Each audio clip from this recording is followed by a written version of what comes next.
अरविंद मुळीक आपणासमोर विषय सादर करतोय. का का करतात विद्यार्थी आत्महत्या. श्रोते हो, आपण नेहमी ऐकतो, नेहमी वाचतो आणि नेहमी पाहतो की एका शेतकऱ्यानं कर्जाचा डोंगर उभा राहिला म्हणून आत्महत्या केली. एका सासूरवासरीनं सासरच्या छळाला कंटाळून आत्महत्या केली. या आत्महत्येबरोबरच 5 जानेवारी 2010 रोजी मुंबई महानगरीतून सुरू झालेल्या विद्यार्थी आत्महत्येचं सत्र अल्पावधीतच संपूर्ण महाराष्ट्रभर पसरलं.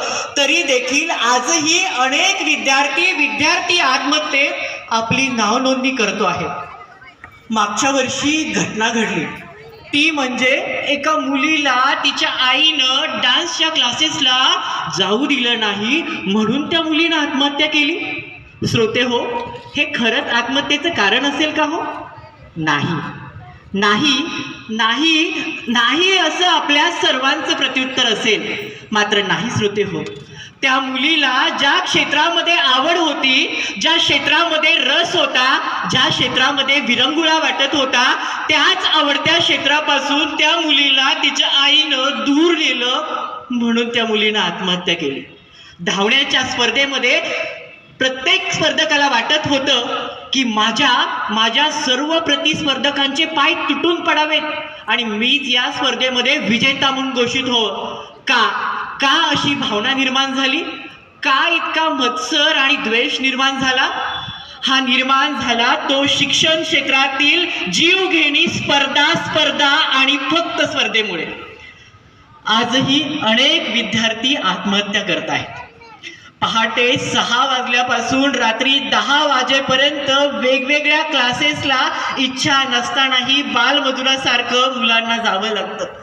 आणि यावरही कुरघोडी म्हणजे या प्रत्येक क्षेत्रामध्ये माझाच पाल्य सर्वोत्कृष्ट ठरावा अशी पालकांची अवाजवी अपेक्षा. यामुळे त्या मुलाच्या जगण्यातील सहजता, सुंदरता हरवते आणि ते मूल वृक्ष उदासपणे एक यांत्रिक जीवन जगू लागतं. मग त्याला जगणं नकोसं वाटायला लागतं आणि मृत्यूच हवासा वाटायला लागतो.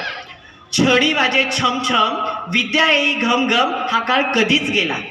तरीही आजही शाळा, पालक, विद्यार्थी, समाज विद्यार्थ्यांना कठोर अशा राक्षसी शिक्षा आणि दंडात्मक कारवाया करतात. याच कठोर अशा राक्षसी शिक्षा आणि दंडात्मक कारवायांना घाबरून आजचा विद्यार्थी आत्महत्या करतो. समाजामध्ये आजही 90% लोकांचा नापास मुलांकडे पाहण्याचा दृष्टिकोन हा उपहासात्मक आहे. अशा मुलांची वेळोवेळी पावलोपावली पदोपदी हेटाळणी केली जाते, त्यांना कमी लेखलं जातं. मग त्या मुलाला जगणं नकोसं वाटायला लागतं. हेच हेटाळणी सहन न झाल्याने ते मूल आत्महत्या करते. परवा मी एक दाम्पत्य पाहिलं. त्यामध्ये ती पत्नी गर्भवती आणि त्या दोन्ही नवरा बायकोंचा विषय चालला होता की आपण जन्माला घालणाऱ्या बाळाला मोठेपणी काय करायचं. बायको म्हणत होती त्याला डॉक्टर करायचं, नवरा म्हणत होता नाही त्याला वकील करायचं. डॉक्टर वकील, डॉक्टर वकील, डॉक्टर वकील याच विषयांवर त्या दोन्ही नवरा बायकोंमध्ये तासनतास वाद सुरू होता. श्रोते हो, त्या मुलाने अजून या पृथ्वीवरती एक पाऊलच काय तर एक श्वासही घेतलेला नाही. तरी देखील त्याचे आई वडील त्याच्या जन्मा अगोदरच तो काय होईल, काय त्याने व्हावं यासाठी आज तासनतास भांडत आहे.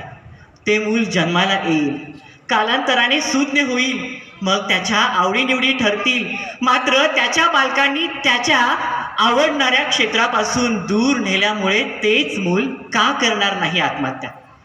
आज कॉलेजमध्ये विनाकारण मुलं-मुली एकतर्फी प्रेमाच्या वेगवेगळ्या गोष्टी पसरवतात आणि तेच जेव्हा व्यक्त करण्याची वेळ येते तेव्हा मात्र आत्महत्या करतात. मुलाला मोबाईल दिला नाही तर 2 मिनिटात मुलगा आत्महत्या करतोय. अशा वेगवेगळ्या बातम्या आज आपण पाहत आहे. आता वेळ आलेली आहे. महाराष्ट्र शासनाने एक पाऊल उचललेलं आहे, बदललेली मूल्यमापन पद्धती. आणि यामध्ये झालेला बदल म्हणजेच सातत्यपूर्ण सर्वंकष मूल्यमापन. आणि शासनाने तर आता मूल्यमापन पद्धतीमध्ये बदल करून विद्यार्थ्यांना आनंदी जीवन कसं जगायचं, पुस्तकांचं ओझं कमी करून कसं हसतमुख जगायचं हे शिकवलेलं आहे. आता गरज आहे की तुम्ही, मी, समाज, पालक, शिक्षक या सर्वांनी एकत्र येण्याची. येऊया आपण सगळे एकत्र आणि विद्यार्थी आत्महत्या थांबवण्यासाठी प्रयत्न करूया.